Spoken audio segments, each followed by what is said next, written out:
एक सवाल तो आपके भी मन में कभी ना कभी जरूर आया होगा कि नोट छापने की मशीन है आरबीआई के पास, फिर क्यों नहीं कर देता हर भारतीयों को मालामाल।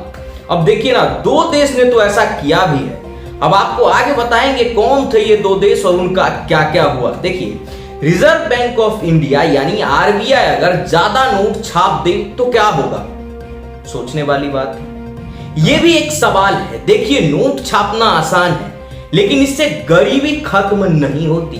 अगर रिजर्व बैंक ऑफ इंडिया यानी आरबीआई चाहे तो हर किसी को अमीर बना सकता है क्योंकि उसके पास नोट छापने वाली मशीन है। लेकिन हकीकत तो यह है कि नोट छापना जितना आसान है उतना ही जटिल इसकी आर्थिक सच्चाई है। दरअसल आपको बता दें, किसी भी देश की अर्थव्यवस्था केवल छपे हुए नोट पर निर्भर नहीं होती बल्कि उत्पादन, सेवाएं, संसाधन पर आधारित होती है।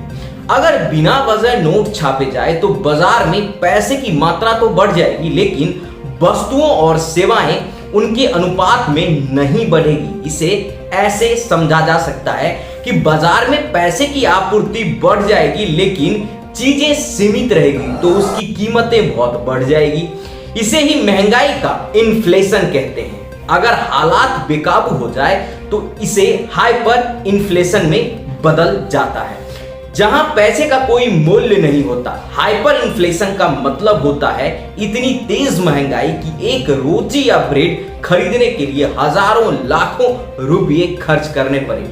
इस स्थिति में नोटों के ढेर तो होंगे लेकिन उसका असल मूल्य लगभग शून्य हो जाएगा। अब ऐसे दो देश की है ये गलती। आपको बता दें, जिम्बाब्वे जो है वो हाइपर इन्फ्लेशन का सबसे बड़ा उदाहरण है। वहां की सरकार ने घाटा पूरा करने और जनता को खुश करने के लिए लगातार नोट बस छापते चले गए।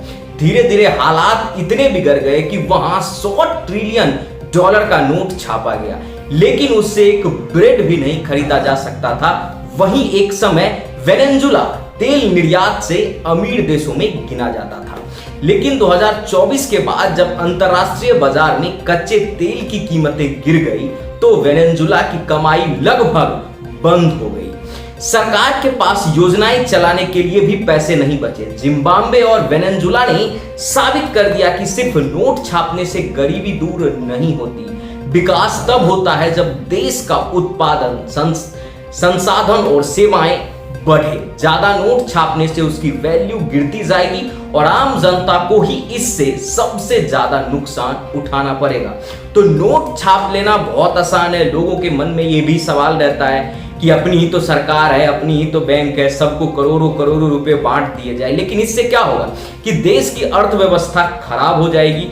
चीजें, पैसे तो आपके पास होंगे लेकिन चीजें आपके पास नहीं होगी। आप जो चीजें जाइएगा मार्केट में खरीदने उसकी कीमत इतनी बढ़ चुकी होगी कि आपके पास बहुत ज्यादा पैसा होने के बाद भी वो पैसा सिर्फ एक कागज के समान होगा और वो पैसे से आप कुछ नहीं खरीद पाएंगे। इसीलिए कोई भी देश अपने किसी भी देश में कितनी भी गरीबी क्यों ना आ जाए, सरकार उस गरीबी को दूर करने के लिए आर्थिक मदद करती है या फिर रोजगार देती है या फिर अपने तरीके से राशन देती है जो आपको कोटा से के थ्रू मिल जाता है। लेकिन सरकार उसको बेहिसाब पैसे नहीं दे सकती क्योंकि अगर सरकार उसको बेहिसाब पैसे देती है तो इससे देश में एक आर्थिक संकट पैदा हो जाएगा जिससे इस देश में पैसे की वैल्यू जीरो हो जाएगी और सामान की ऊंचाई इतनी ऊपर तक पहुंच जाएगी कि उसको आप पैसे में खरीद ही नहीं पाएंगे। तो कैसा लगा आपको ये जानकारी? आप भी हमें कमेंट कर जरूर बताएं।